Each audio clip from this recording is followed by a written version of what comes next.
Hi guys, hope you're okay. It's my turn today. We're on chapter 14, The Really Confusing Wizard of Oz. Before I start, I've got to do a shout out to Mal and everyone else in KWB. Okay. As you can imagine, little puppies, after such a shock, it took quite a while for us all to calm down. Dorothy was first to find her voice. "Who are you?" she said, "and where is the Wizard of Oz?" "Oh dear," replied the old man, shaking his head sadly. Oh dear. I'm ashamed to have to say that you are looking at him. I am the great and terrible Wizard of Oz." "But you looked like like the sort of a huge Humpty Dumpty," said Dorothy. "Then a beautiful lady," said Tin Woodman. "Then a hideous beast, a bit like a horrible spidery rhino with cruel claws," said Lion. "Scared me rigid, you did." "And you were a great ball of fire, too," said Scarecrow. "I remember you were, because I don't like fire. I don't like fire at all." "They are right," said Dorothy. "You were all these things, one after the other. It was very confusing." "Oh, I do apologize," the old man cried, wringing his hands. "It was all nothing but make-believe. I am nothing but a humbug, a low-down trickster, a miserable fraudster." "So you are not a great wizard at all," Dorothy said. He put his finger to his lips. "Shh," he whispered. "No one else must know. If I am found out, I am done for. Everyone in the Emerald City will hate me, and I can't bear being hated. I like to be liked and loved, to be admired. Doesn't everyone? Don't blame me too harshly, and please don't tell them." "But," said Tin Woodman, "if you are not a wizard, you can't give me a heart, can you?" "And you can't give me brains," said Scarecrow. "And who else will give me courage?" said Lion. "And if you don't mind me asking, how will Toto and I get ourselves back to Kansas without the magic of the Wizard of Oz? You promised all of us, and we went and got rid of the Wicked Witch of the West, like you said. It's not fair, it's not right, and it's not fair." "You are right, Dorothy," said the old man, "but believe me, I didn't do it on purpose. One thing just seemed to lead to another. I couldn't help myself. I mean, I didn't want to be here at all in the first place." "Neither did I, nor Toto, nor any of us," Dorothy told him. "We want to go home. But we don't know where home is, nor how to get there even if we did. I mean, we know our farmhouse is in the land of the Munchkins, because that's where we landed after the twister that sucked us up into the air."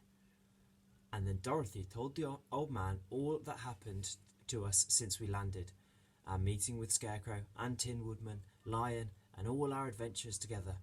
It took a while and was quite boring, because we knew the story already, of course. "And we never saw Aunt Em and Uncle Henry ever again, and now we never shall." And Dorothy cried, then sobbing her heart out. "Don't cry, my dear," said the old man. He looked thoughtful. "Maybe there's a way I can still help you. Help all of you. Where there's a will, there's a way. That's what I say. And that's what my Aunt Em used to say too," Dorothy said, brightening a little as Tin Woodman wiped away her tears. Scarecrow was scratching his head. "I don't understand." "Well, I wouldn't, would I? No brains, you see. But how come, if you're not a real proper wizard, you could change yourself just like that? Be a boldy old egghead one moment, then a lovely lady, and then a nasty beast, then a great ball of fire. I don't understand." "It's a fair question, Scarecrow, that needs an honest answer. Perhaps I should tell you my story.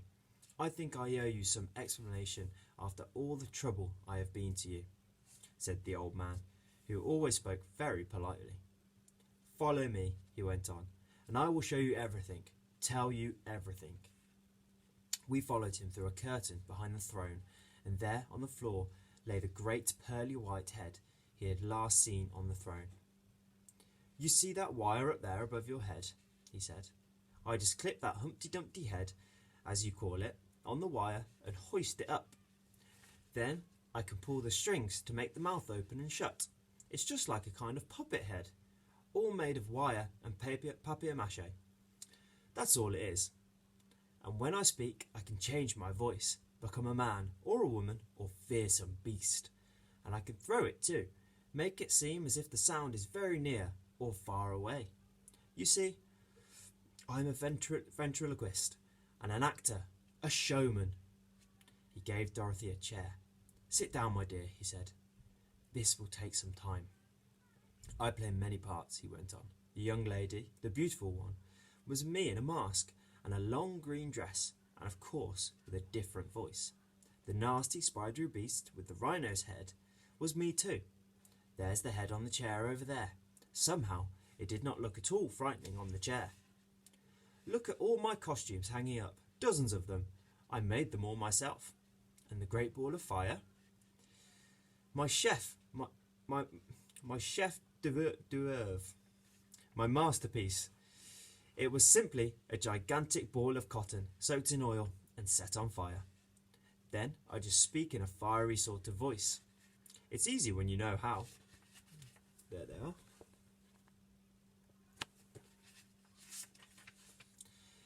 If there is one thing I have learnt in all my days as a travelling showman, it is that if I play my part well, people will always believe in who I am, in what I want them to believe, and this is mostly because they wish to believe what they want to believe.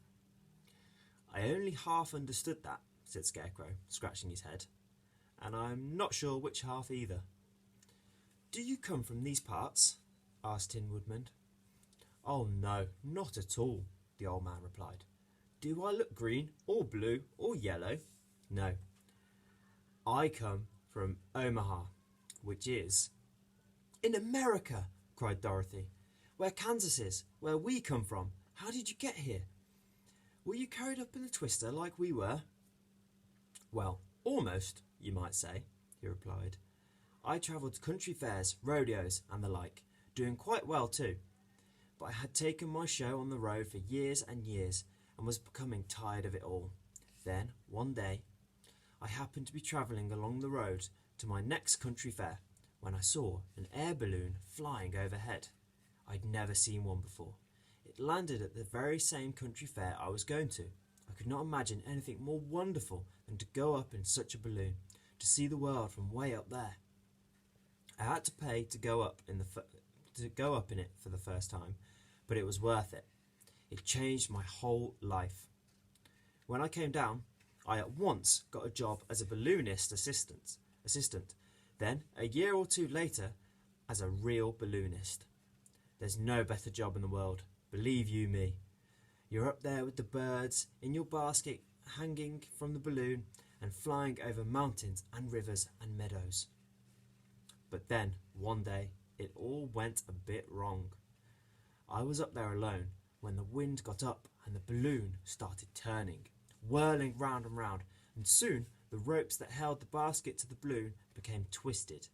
Up I went, up and up through the clouds, higher and higher, so high it was difficult to breathe, and I fell fast asleep. When I woke, I found myself being carried through the streets of a green city, and the people were green too.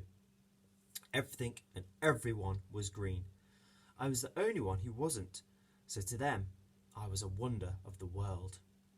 And maybe because I had come down magically from the sky, from nowhere, it seemed to them they thought I must be some kind of wizard with magical powers, and they treated me with such respect and honour, and I liked it. What's your name? They asked me. Oz, I told them, which was sort of true. The great Ozymandias had been my stage name, my show business name back in Omaha. So they called me the Wizard of Oz. Set me up in a great palace, built it especially for me. They were so good and kind to me, these people, as they have been ever since. I couldn't let them down. Could I? I couldn't tell them I was just an ordinary travelling showman from Omaha who had lost his way in a hot air balloon, could I? So I pretended to be what they wanted me to be.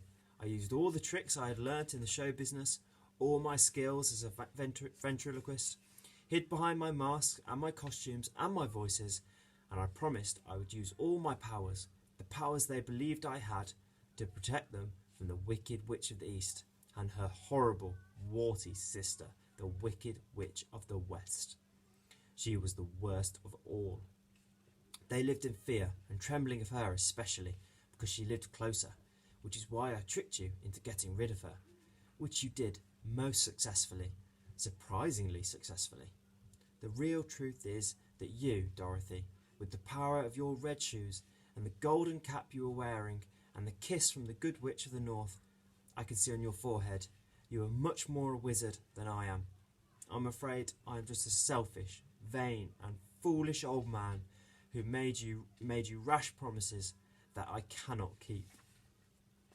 He hung his head. I'm so sorry. I have no magic to offer you. I cannot get you home. At this dreadful news, I thought Dorothy must lose heart, but she was up on her feet and wagging her finger at him. She reminded me greatly of Aunt Em when she did this. You are a bad man, she told him. A very bad man. The old man smiled sadly. You're right, I suppose, but as you can see now, I am even worse wizard, and I truly hate myself for being such a humbug. But don't give up on me yet. I'm not all bad. As I said, maybe there is a way I can still put things right. You will all like me if I can. You'll all like me if I can, won't you?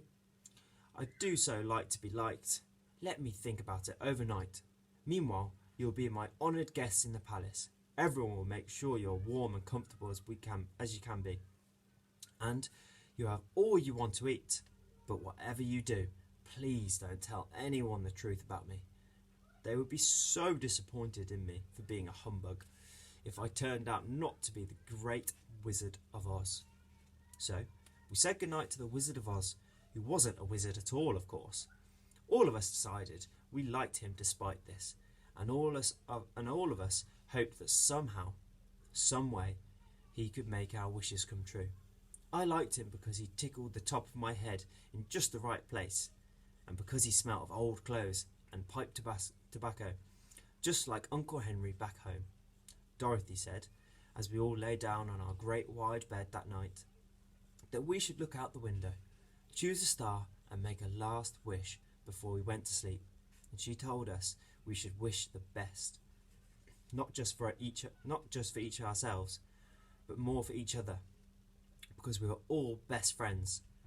I nudged her cheek with my cold, cold nose, just to remind her that I was her best friend, not the others. But I think she was fast asleep already. Right guys, that leaves us on to chapter 15. Have a great rest of your day, and I'll see you soon.